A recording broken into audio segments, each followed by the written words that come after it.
Welcome to the Big Bets on Campus Sources Edition. This is the BBOC podcast that ties Big J journalism to big bets. My co-host, the award-winning, news-breaking Action Network's own Brett McMurphy. I am Action Network senior writer Collin Wilson, a guy that took a Action under on Akron this week. You can check the Action app and make fun of me like a few people did on my timeline for taking unders last week. Brett, there is so much news. Like, we're not even going to have a sources speed round because the entire podcast might be a speed round of questions. We have so much to discuss. You know what I'm going to come at you with. Is there anything that you want to start off the top with? Even though we didn't have really that much happening, a lot of teams in the top 25 looked a little suspect. But besides that, nothing really too surprising. Is there anything that really you wanted to lead off with? Not really, just except that I think Cincinnati proved that they do not deserve to be in the college football playoff unless there are a number of two-loss teams that they're competing with. And we could even make the argument that a two-loss team may be more deserving than a Cincinnati team that can't put away teams like Tulsa and Navy. They have USF this week, but we can talk about the playoff later. Is Central Florida, but the version of them that went undefeated, that's a better team than this Cincinnati team, right? Well, you have what would your numbers say? My numbers would have made Central Florida a 2-point favorite. Yeah, and last year's Cincinnati team would be favored over this year's Cincinnati team.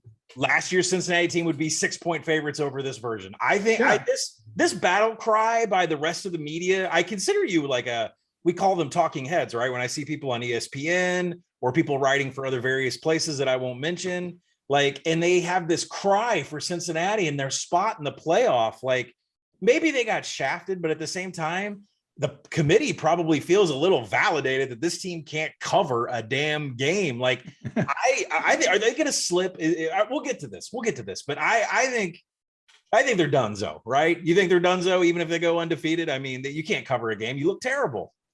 It depends. Look, it's not that simple. If Alabama has two losses, if Oklahoma has two losses, if the Big Ten champ has two losses, if the Pac-12 champ has two losses, Georgia's in there, and then you have three other spots. You got to put somebody in there. Yeah. I don't think it's that simple. You can argue both ways. I know the power ratings, people like you that do it, other people that I respect, would have those teams double-digit favorites over Cincinnati, but the committee won't look at it that way. And SMU losing doesn't help Cincinnati because now they're going to have one less quality opponent that they're going to be able to play. They need Houston to keep winning to play them in the AAC title game. But yeah, it's since, like we said last week, Cincinnati does not control their own fate. They're going to need a lot of help. Let's go ahead and get into some news this week, Brett. We've a ton to discuss that's going on off the field. And if you're a kind of a person that likes to handicap based on the numbers and you like to pay attention to spreadsheets, it's this time of the season where you have to start looking at motivation. Teams that are on 6 losses are desperate for a win to get to a bowl season. There are coaches trying to save their jobs right now. Then again, there could be a team that overachieves, gets to 7 wins, and they can cruise for a couple weeks. So let's start off with Jimmy Lake's suspension. This guy, and I felt so bad being bipartisan between you and Stuckey with this Washington-Oregon bet the other night. It was clear there. I said there's a coaching discrepancy here from the offensive side of the ball. Oregon is much more well coached. And now we see the whole Jimmy Lake suspension for hitting linebacker Ruperek Fuave in the face mask. I think this has happened in college football before, but is this suspension to calm the outraged people, or is Jimmy Lake toast? The sources that I talked to, I don't know if you could say he's toast yet, but it appears from what I'm being told that Jimmy Lake has very few allies and has not accepted any responsibility for all of the stuff that went on. Washington AD Jennifer Cohen put out a statement after the game Saturday night saying that they were going to look into and investigate what happened on the sideline. And then today they announced the 1-game suspension. I'm basically told that there is real concern with people that matter at Washington, that the recruiting is the worst it's ever been. They're actually afraid that the program could slip back into the Willingham days. There's empty seats. The boosters are fed up, not just the the boosters that matter. So, is this the first shot, if you will, to start the process as far as getting rid of Jimmy Lake? I think that's to be determined, but certainly he does not have much margin, if any margin of error, the rest of the way, and we'll have to see how this plays out. And subsequently today, offensive coordinator John Donovan, somebody that has been in the crosshairs of the Big Bets on Campus podcast ever since the summer about his play calling, he was fired today. Is Jimmy Lake? He should. Whoever decided to punt when late in the game, when you're down, you're down 8 and you punt, you're not going to get the ball back, and then it's a safety. It was comical, but yeah, whoever's decision that was, I look, I don't want anyone to lose their job, but you're down 8 and you're punting. You're basically saying we've given up on the game. If you don't make the first down, the game's over. Fine. Why punt? So. Yeah, I mean, that entire game was an offensive struggle. Even that halftime, there was the refs had interrupted every single play. Thank you, Pac-12 refs, for making it the longest half ever. And the offensive disruption is one of the worst offenses I've ever seen. I don't care. It's a downpour. You're a rushing team. You should have been able to run the ball like Oregon did. It should be interesting to see where Jimmy Lake goes from here. If he survives the offseason, he's probably got to get some wins, got to win the Apple Cup. He's just not Chris Peterson-esque, right? And that's probably what the fan base and the alum is used to.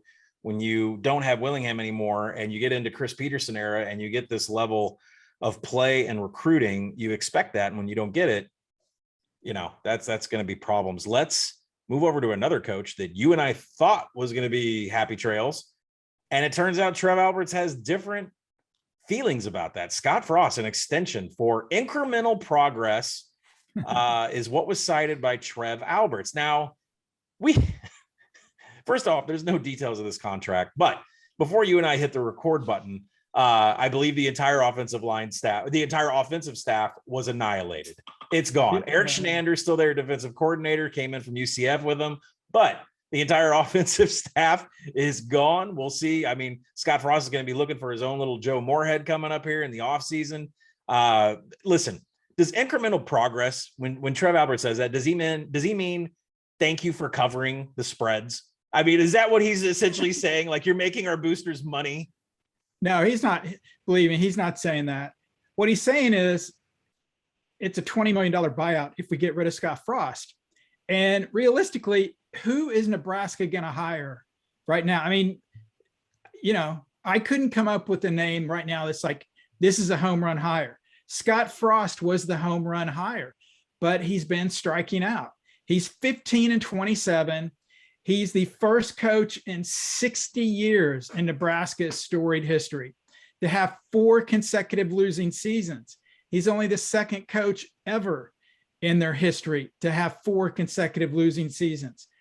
Since Tom Osborne stepped down, they've had Frank Solich, Bill Callahan, Bo Pelini, Mike Riley, some good, some bad in there. None of those guys were as bad as Scott Frost has been for whatever reason. And I thought it was a great, great hire. For whatever reason, it's not working out there. And you're right.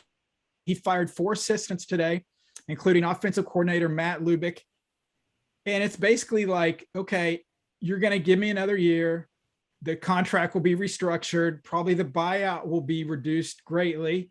The money likely will probably stay the same. It's probably the buyout that they'll work on. That's public information that'll come out at some point down the road.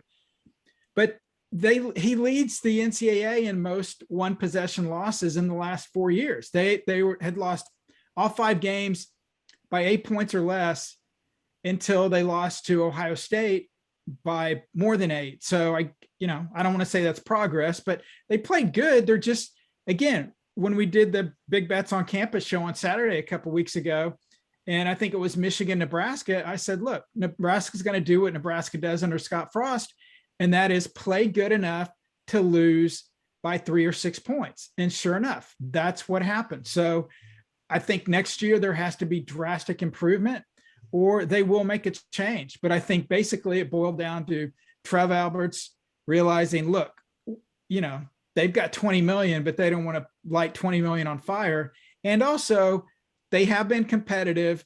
They'll give them 1 more year to change those games around. And like I do, most of the time teams have close losses or turnovers that go against them one year. The next year, that stuff seems to even out. What's yet to even out for Scott Frost? We'll have to see if that happens next year, but he will be back in 2022. Yeah, consistently penalties are a problem, special teams are a problem. And then if you're investing in Nebraska football, you are hoping for a clean box score from Adrian Martinez. There's two big things that Scott Frost has got going on here. He's got to hire an offensive staff, and he's got to go to the transfer portal and get a quarterback. Because I have to believe that if we're right back here next year and Nebraska is not bowl eligible, dunzo, right? Yeah, I agree. Yeah, I think at minimum he's got to get to a bowl. It's fun. I'm sure there'll be plenty of people in the transfer portal. Who knows? Maybe Spencer Rattler. I heard the Arizona State fans were chanting during the USC game, "We want Rattler, we want Rattler." So if he does enter the transfer portal, he obviously would be a option for a number of teams. But you're right, Nebraska's got to find somebody at quarterback, and just whatever reason they're not winning these games, they've got to figure that out. And Frost has one more year to do that. Can you charge more for your signature in Tempe or Lincoln? I guess we'll find out when Spencer Rattler makes the decision where he's going to go. Let's get to know Joey Show Me the Money McGuire at Texas Tech. This came out of left field. Baylor associate head coach in his 5th season. He's also the outside linebackers coach. Joey McGuire is now going to be the head coach at Texas Tech. He has a long, legendary history with Cedar Hill High School. He won 3 titles in 14 seasons.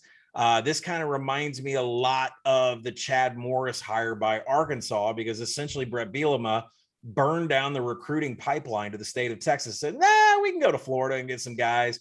Not that Texas Tech is in that same boat, that maybe the recruiting pipeline isn't strong in the state of Texas, but you went and got somebody that knows every street corner of that state, and has obviously proven to do well at Baylor through coaching changes, even being the associate head coach. So, Brett, I'm a little interested why you're Texas Tech and you have an identity and you're going out to get an outside linebackers coach.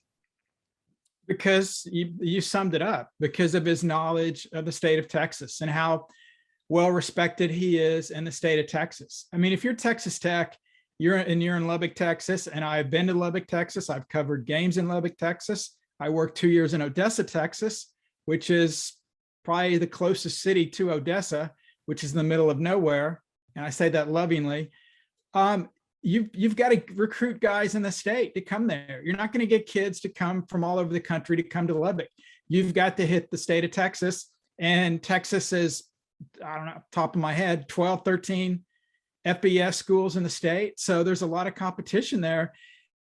I think basically it boiled down to Jeff Traylor of UTSA and Sonny Dykes of SMU were at the top of Texas Tech's wish list. Traylor got the extension to stay at UTSA.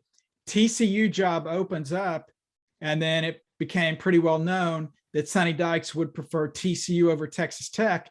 And so at that point, Kirby Hocutt, Texas Tech's AD, went and got Joey McGuire. Again, very well respected, not a big name, but people within the state of Texas know him, have great things to say about him. And, look, you can win the press conference and all that garbage. Bottom line is, if he wins, people are going to love the hire. And if he doesn't win, they're going to say, why'd you hire this guy who was a linebacker coach at Baylor? So I actually have no issues with it. I think it's, for Texas Tech, the unique situation you're in. I kind of like the hire. You're not going to bring back Mike Leach. People, speculated about that. That's simply not going to happen. So, you couldn't get, arguably your top 2 targets, although nobody's ever offered a job. Keep that in mind. But they ended up with Joey McGuire. I don't have any issues with that. What's kind of fascinating is McGuire leaves Baylor like he's gone, like he's already gone. He's at Texas Tech. Now, he won't coach at Texas Tech this year, but he has left the Baylor staff. By the way, Baylor has a pretty big game Saturday against Oklahoma. So how will that impact the Bears? Yeah, big. And I think what's interesting is a lot of people that grade these coaching hires, you have to reset the way you think about this, because when Sam Pittman was hired by Arkansas from Houston, Houston's AD, Hunter Yurachek, came up, took over the AD position at Arkansas, and essentially Sam Pittman was maybe 8th choice. I know there was talk of Lane. There was all kinds of wild rumors and speculation. And we landed on Sam Pittman, who he was told, you're going to get a huge budget for assistants, and we need you to play the CEO role and go out there and do what you do best, which is recruit. Now we look at Joey McGuire, who will be asked to go out and recruit. We'll see what kind of budget he gets that Kirby Holka gives him for the budget he gets for his assistants. But maybe he's asked to play a CEO type role as an associate head coach role that he has at Baylor. So I think these people that grade and give Fs based on prior history and stuff, I think that's old school thinking. This new line of go get me a CEO and then pay your assistants more is sort of the new way to have head coaches. So we'll see. I'll keep my eyes on Texas Tech, and hopefully the assistants are what make the decision on when we do our win total bets for next year. When you talk about grading hires, I mean, I'm sure me and, every other reporter out there gave Scott Frost hire from UCF an A+ at Nebraska. Yeah. And that has not worked out. So it's, everybody has to do those lists. They have to do those grades. I don't put a lot of stock into them because you don't know. And these ADs don't know. They're doing the best they can, but ultimately they don't know until these guys get in the position. And you may, strike gold like Sam Pittman, or you may not. There's no way anyone can say with 100% certainty, this guy is going to be a tremendous hire, or this guy isn't going to make it when they're hired, because we don't know. Yeah, in my opinion, if you're not able to go out and get a Jimbo, Saban, one of these kinds of types, the whole CEO Pittman way, and then paying your assistants to run the offensive and defensive coordinator to run that, and let your head coach be the head recruiter. It's worked for Arkansas. It can work for Texas Tech. It can work for anybody. Let's talk about Western Kentucky and Middle Tennessee State to the MAC. You and I didn't talk. Everybody's realigning.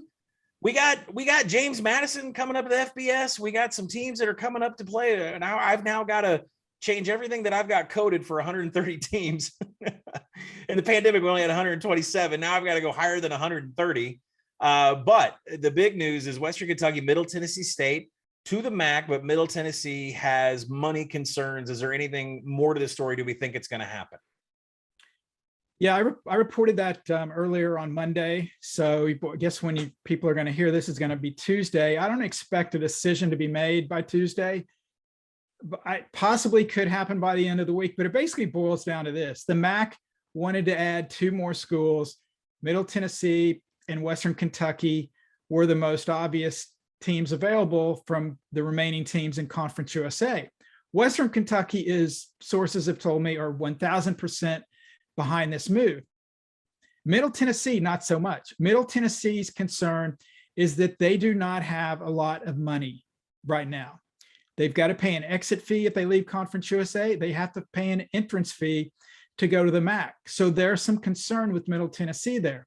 What I'm told is it's very unlikely, if Middle Tennessee won't make the move, that the MAC would only invite Western Kentucky. They want both of them or none of them. I think, look, I don't have a dog in this fight. I absolutely do not care what happens. But for me, looking at the teams that have left Conference USA, if you have a chance to go to the MAC, you're going to arguably the only conference out there that is not going to be impacted by realignment in the next 20 years. And I say this as a compliment. There are no teams in the MAC that the Big Ten is going to come after, that the SEC, the Big 12, whatever, the American's going to come after. They are a tight-knit group. It's geography-wise based. And I was texting with somebody today about it. And I said, 1,000 years from now, when the world ends, the only things that will survive will be cockroaches and the MAC, because they're not going anywhere. And oh, by the way, and that's a compliment. I'm not dissing them. They have an ESPN TV deal. Yes. You've heard of Maction, right? Okay. Conference. So where's Conference USA I'm not talking about next year. I'm talking about in 5 years or 10 years. There may not be a Conference USA. You're in Las Cruces, New Mexico. You're in El Paso, Texas. You're in Miami, Florida. You're in Sam Houston is in Jacksonville State in Alabama. You're all over the map. What kind of TV deal are you going to get? So if I was king for the day at Middle Tennessee, it's a no-brainer to me. You find a way to raise the money to make the money work, because this is a 20-year decision. This is not a 1-year decision. This is not a 2-year decision. And if you struggle a little bit in the next year or two financially, over the next 20 years, you're going to be made whole more than you are staying in Conference USA, in a conference that, again, is at the mercy of any more realignment moves. Teams are going to get picked from that league to go somewhere else where that MAC core is not going anywhere. Yeah. And you have to wonder, like, and of course, I don't know, you would know better than I, but if Middle Tennessee misses out on this opportunity and Western Kentucky wants it so bad, Middle Tennessee steps out because they don't want the exit fee and they don't want the entry fee. If they go and tap maybe an FCS school, I'm not saying like Eastern Illinois is a candidate, but there are geographical FCS schools that would make sense. And you have to wonder if Western Kentucky would, like, you know, if they, and the MAC might tap an FCS school and say, come do this. We want 14 teams. I just want the Western Kentucky offense in the MAC desperately on Tuesday. Yeah, I know, exactly. How many years does Bailey Zappi have left? No, but you're right. I mean, it may get to the point where the MAC says, okay, if there is an FCS school that works, then let's add them in Western Kentucky.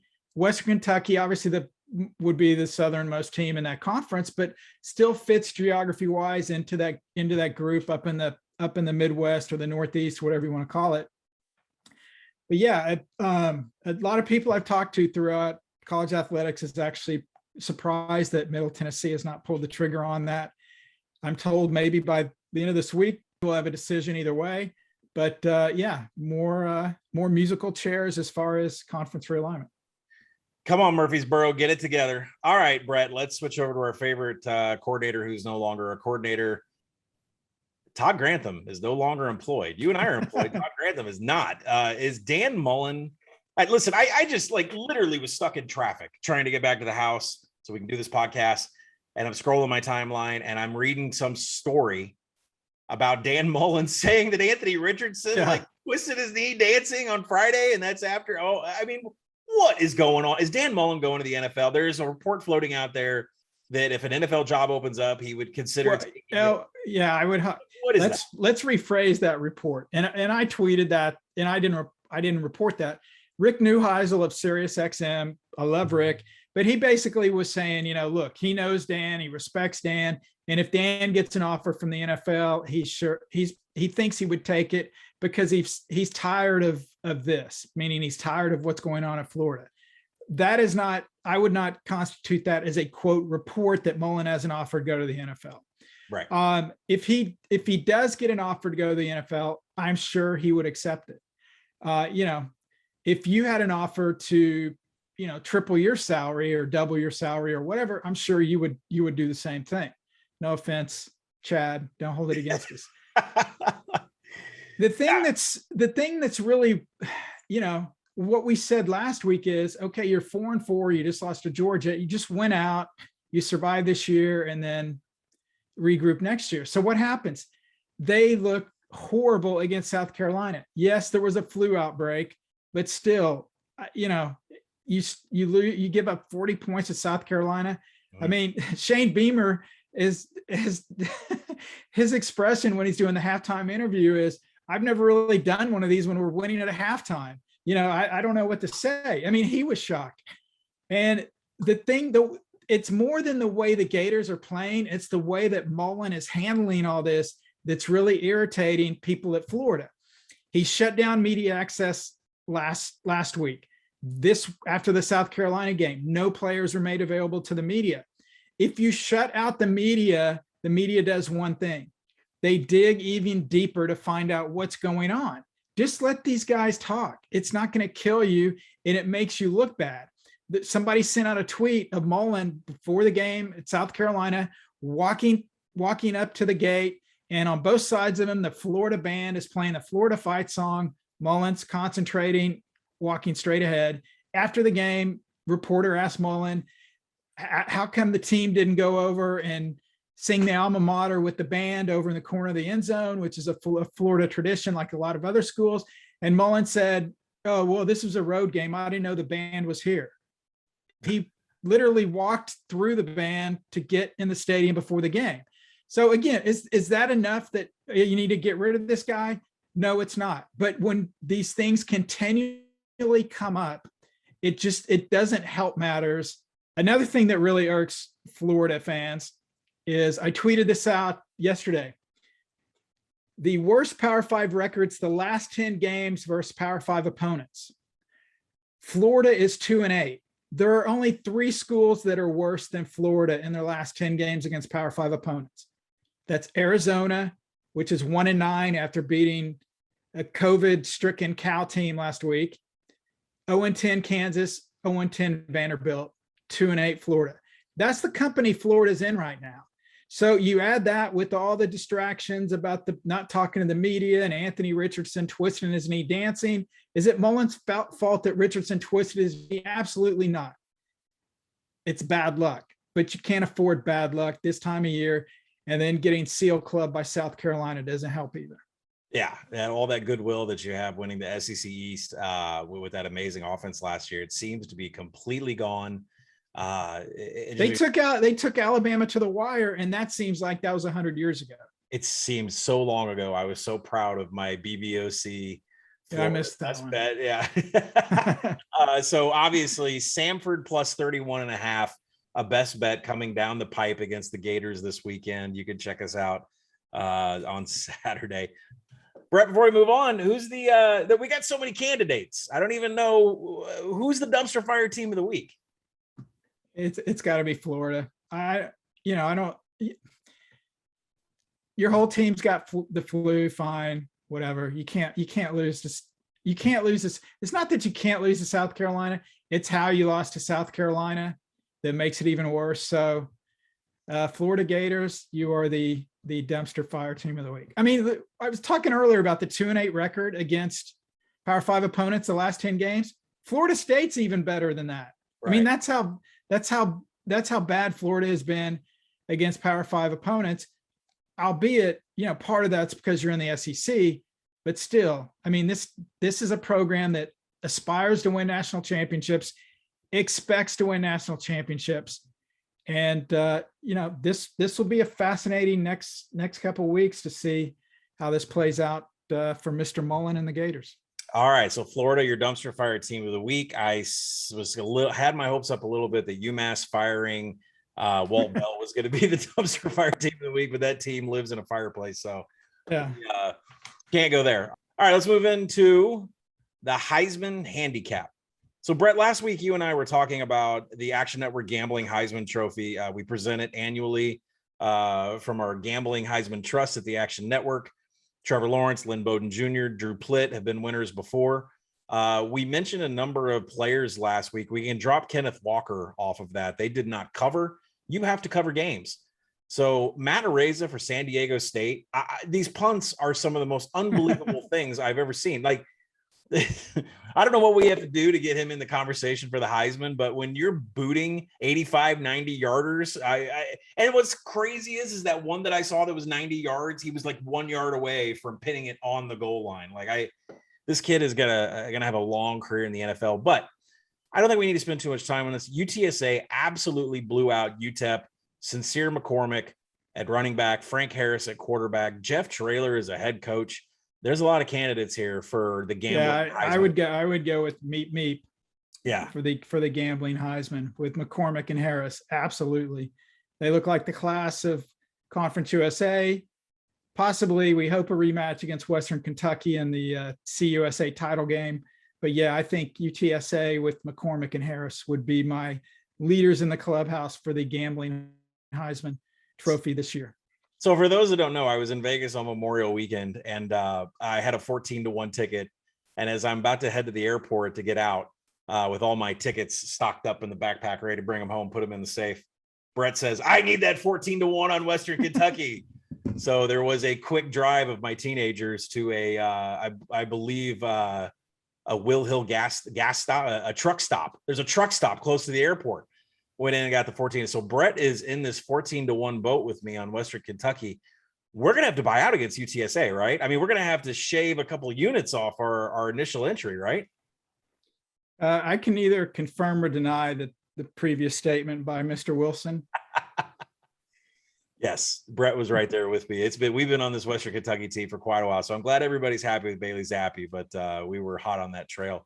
As far as the real Heisman is concerned, we didn't get a lot of movement this week. Wake Forest takes a loss. Sam Hartman down to 40-1. Kenny Pickett still hanging around 25-1. Matt Corral, not a real exclusive game against Liberty. Didn't really expose them as the G5. Well, they're not even really G5, but as the defense that they are, not being SEC level, he's still at plus 550. Kenneth Walker is still plus 280. I don't think you can win the Heisman if you don't win the Big Ten. CJ Stroud still sitting at 4-1. My opinion, will win it if Ohio State wins the Big Ten. Questionable. We'll get into that here in a little bit. Brett, you still hanging with Bryce Young over here with Alabama? I am. I mean, Alabama did not look good against LSU. We've talked about off air about how bad Alabama's offensive line was against LSU, but end of the day, Bryce Young throws for over 300 yards, no picks, 2 touchdowns. Against a porous offensive line.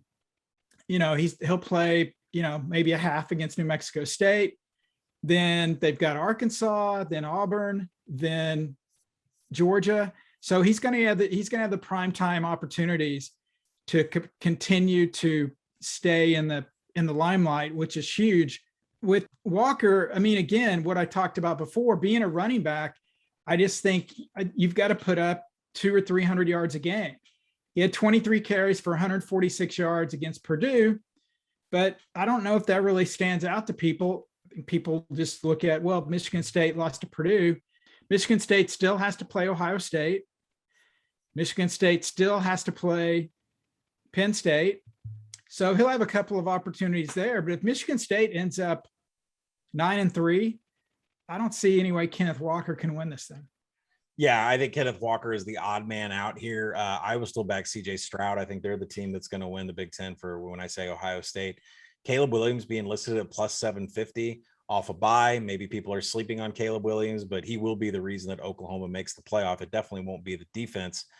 But back to Bryce Young, I feel terrible. I did the write-up last week for Alabama, LSU, and I did not focus enough on the offensive line of Alabama, starting a brand new right tackle, Damian George Jr. Constantly. LSU was sending blitz on that side, the right side of the offensive line. Bryce Young was constantly harassed, pressures, sacks, everything in the works. And this is an LSU defensive line that's been rebuilt 3 times this season. So, you're going to get New Mexico State here. But when John Ridgeway and Trey Williams from Arkansas on the defensive line, when that they get up against the Alabama offensive line, that's a problem. So, Bryce Young has got to learn to slide. He's got to learn to get out of bounds. It's not his fault. Now I keep thinking about this. Stucky and I have been podcasting all year about how Bryce Young doesn't take shots downfield. He may not have the time. Maybe that's why we're calling him, Captain Checkdown, because he doesn't have the time. He's got to throw it off to some of his weapons out in the flats. So, keep your eyes out on that. This is the whole reason we're going to pivot into this. I am very, very bearish on Alabama's chances to win the national title. So that will lead us into our final segment. Let's talk about the playoff payoff. All right, Brett, Georgia minus 110. I did a piece. It's going to be out Tuesday morning for the Action Network. It's essentially saying follow the 4 commandments of the college football playoff as far as undefeated teams, 1-loss teams, 2-loss teams, G5 teams. And it's essentially a bracket. And certain teams fall into brackets. Well, Georgia falls into 2. They're absolutely going to make it if they win the SEC. They're absolutely going to make it if they lose the SEC championship. So Georgia at minus 110, believe it or not, has value because they're going to be a 14-point favorite in that first game. And so I know that sounds crazy. But if you look at Georgia's remaining schedule, 3-touchdown favorite against Tennessee, they got Georgia Tech. This minus 110 actually has value. You should buy that. Now, who else is on the list? Alabama plus 360. And I think we should start the conversation here. I don't know how they beat Georgia. And as a 2-loss team has never made the college football playoff. And a matter of fact, we should probably discuss Michigan because Alabama got in as an at-large 1-loss. And if Michigan beats Ohio State and for whatever reason, maybe doesn't go to the Big Ten championship, I can't predict what's going to happen here. But I think Michigan's lurking in the dark. And right now I have them projected as a 5-point underdog to Ohio State in the season finale. Now I know that they still have a big game against Penn State this weekend, but Michigan at 60-1, it looks like opportunity to me. It's definitely opportunity. I would be, 60-1, that's a huge number. I would definitely take a shot at that. The thing that I would be weary of is you look at the history of that series with Jim Harbaugh, and Michigan quite simply has not been competitive. Is this a different year? Maybe so. We'll see. But yeah, 60-1. Yeah, I think that's a great play, because everything, and I agree, Georgia has a lot of value, but at -110, how much are you going to have to put on Georgia to make it worth your while? Michigan, you don't have to put a lot down if you're 60-1. If they get there, fine. If they don't, it's okay. It wasn't that big of a wager. And then if Michigan can somehow, some way get in the playoff, then certainly you have a way to hedge in that semifinal game when they open up with Georgia as a as a 2-touchdown underdog. Yeah. I mean, Georgia -110, let's put it this way. There's no way that they're not in the college football playoff semifinal. And the only teams that will be less than 9-point underdogs are Ohio State and Alabama. Alabama may not even be in it by the time we get to that semifinal. And there may not even be a rematch with Georgia. So you're planning on taking that Georgia -110 into the national championship game. And I got news for everybody. I don't care if Georgia loses a game in the SEC championship. They're not going to be underdogs to anybody in the national championship game. So to me, the -110 has value. That long shot on Michigan, though, I'm just seeing at large bid. I'm seeing, this is a very short projected spread against Ohio State. The one team I'm nervous about, and Brett, you have a future on them, is Oregon. I thought Oregon looked great against Washington, but going into Rice-Eccles and beating Kyle Whittingham twice, that's going to be tough. Yeah, twice in 3 weeks is hard, right? Yeah, it really is. But I mean, we're at this point of the season, 3 or 4 weeks to go. Their path is there. Went out and they're in the playoff. But yeah, Utah looked really, really good against Stanford, which I know the obvious reaction is, well, why is Oregon up there? They lost to Stanford. You can't make those I know people love to make those comparisons. That was all the Cincinnati people were like, well, at least we didn't lose. Like Oregon lost to Stanford. It's a totally different argument. But yeah, that really concerns me, having Oregon to win the national title, knowing that they have to beat Utah twice, including once at Utah. And then obviously if they do that, Utah has the revenge factor in the second matchup. So if Oregon gets there, they definitely deserve, that opportunity. But man, so right now, Oregon at Utah, what's your projected line? So on a neutral site right now, Oregon would be a 0.5-point favorite. And so they're going to go into Rice-Eccles next week as about a 2.5-point underdog. And I think that's one of the more interesting things. People are probably going to be shocked to see Oregon as an underdog next week. But assuming both Utah and Oregon are on track next week in Rice-Eccles, Utah's going to be favored. It's going to be short, but they're going to be favored. And then once they get on a neutral site, it should be Oregon by a 0.5 point. But as I do, we grade at the end of every week, the box score on what happened. So, the Oregon path is extremely tough. I'm rooting for it. Brett, for this week only, just this week, tomorrow night, Tuesday night, is Oregon going to get up above Alabama in the number 2 slot? I don't think so. I don't think so, because I think it'll be Georgia, Alabama, Oregon, Ohio State. Mm-hmm. Now here comes the hard part. Do they? I can slide Michigan up from 7 up there with that 20. Well, I think they keep Michigan State ahead of Michigan. I don't see them jumping at OU over Michigan and Cincinnati. They didn't play a game. They didn't do anything. In theory, they would keep OU there. I think they would be 1 Georgia, 2 Alabama, 3 Oregon, 4 Ohio State, 5 Michigan State, 6 Michigan, 7 Cincinnati, 8 Oklahoma.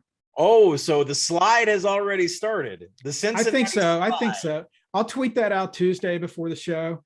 I tweeted out last week before the show my projected top 7. I had Georgia, Alabama, Michigan State. I nailed the top 3. I whiffed on Oklahoma. I had Oklahoma 4. They're obviously back at 8. But then I had Oregon, Ohio State, and Cincinnati all in the exact order of the committee. I do not see the committee changing. Cincinnati's not going to leapfrog Ohio State. They're not going to leapfrog Oregon. I think it's more likely that Michigan leapfrog Cincinnati. Yeah, absolutely. I agree with that. So the slide is already going to start to happen. Be looking out for Brett's tweet tomorrow night during the college football playoff rankings. Of course, we will have updated projected point spreads for the projected semifinal, but I think Georgia minus 110 is holding value. You're going to take that to the national championship game. Long shot, Michigan is going to keep going up. And I think they're. I mean, I haven't deep dived the game yet. It's still Monday night when you and I are recording. And I believe Michigan has an advantage over Penn State here. And if they survive this weekend, that 60-1 is going to be completely gone. Michigan State, they lost to Purdue, but that doesn't really change anything, right? I mean, they can still beat Ohio State, and they're still going to the Big Ten championship game. So nothing changed. You think Michigan State falls down outside of Ohio State? And then Ohio State and Michigan State, they'll cancel each other out. Whoever wins that game will be up in the top 4.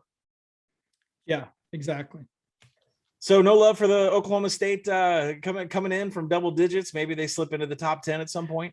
Well, I think we'll get up into the top 10, but it will boil down to what it always boils down when we have any kind of successful season, whether it's going to be a very, very good season or not. And that is if the Cowboys can beat the Sooners. It's that simple. Are they going to move Bedlam again because of this? They went and moved Bedlam to the beginning of November because they didn't want Oklahoma and Oklahoma State to play each other on consecutive weeks in the Big 12 championship. That's obviously going to happen every year. But now this year, it's actually probably going to happen. So could be back-to-back weeks. Yeah. Would they move? Hey, Collin, there's no guarantee Oklahoma State will continue to play Oklahoma when OU goes to the SEC. That has not been determined. I reached out to the school president at Oklahoma State and was not allowed an interview, if you will. Kind of hurt. I'm an alum and everything, but hey, whatever. To ask that specific question, but Oklahoma State has not made a determination, and I expect they will. They've got a couple of years to figure this out. Yeah. But there's a real chance that, Bedlam could be bye-bye to Bedlam, which would suck, but that's conference realignment. They have to play each other every year. I can't even imagine those. OU wants to, but Oklahoma State, if they do play, it will be the first major rivalry between Power 5 opponents that was continued after teams left conferences. Pitt, West Virginia ended, Texas A&M ended, Kansas, Missouri ended. So yeah, Oklahoma and Oklahoma State would be the only one that will have survived if they continue to play once the Sooners head to the SEC. Yeah, like Nebraska with that was discontinued. There's just a lot of them where this realignment has killed some of the traditions that you grow up as a kid. So yeah, Highway 412 right off there, Stillwater, Eskimo Joe's, little hideaway pizza. It's gonna become a lonely place here in a couple of years whenever OU and Texas take off. But should be interesting to see if Oklahoma State can get a victory at some point against OU with Bedlam, and then possible a rematch in the Big 12 championship. But as far as the playoff payoff, I'm going to say Georgia minus 110, Michigan plus 60. That's going to be gone. They beat Penn State. That number is going to be whacked. Cincinnati 50-1. Brett and I both agree that the slide is coming. But that's a good number for Cincinnati. But do you really believe Cincinnati could beat two teams in the playoff? Absolutely not. And absolutely not. So if you want to get Cincinnati 50-1 and then hedge it, but then you're going to be, you're going to have to be playing a money line on a team that's a 17-point favorite. I don't know the value in that, but I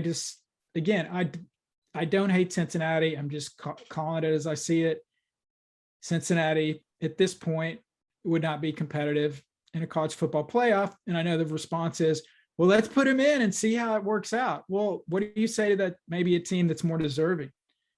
Hey, we're going to let Cincinnati do it because the previous 7 years we didn't have a group of 5. And this year we want to make up for that. I don't buy it. Yeah. And I think even if Indiana was going to a bowl game and that would bolster the resume a little bit, I still don't think, Cincinnati, I said it, Cincinnati 2020 would be 6-point favorites over Cincinnati 2021. So this team does not deserve to be in the playoff. But everybody out there that I call the talking heads, have a good time talking about how the G5 is getting screwed. They're not. If anybody's getting screwed, it's UTSA, who, by the way, lists at 500-1 to win the national championship, right? Go meet. Yeah, save your money. All right. That is going to do it for Brett and I. This has been Big Bets on Campus Sources Edition. Tomorrow afternoon, you can hear our group of 5 experts, Mike Iannello, Mike Calabrese, on our G5 deep dive episode. And late Thursday night, Stuckey and I will return for our Week 11 betting preview, all right here on the BBOC podcast. Brett has to get back to being ignored from his alumni on his phone. I have to get back to writing up all of these Maction previews for Tuesday and Wednesday night. Thanks for joining me, Brett. We'll see everybody at the window.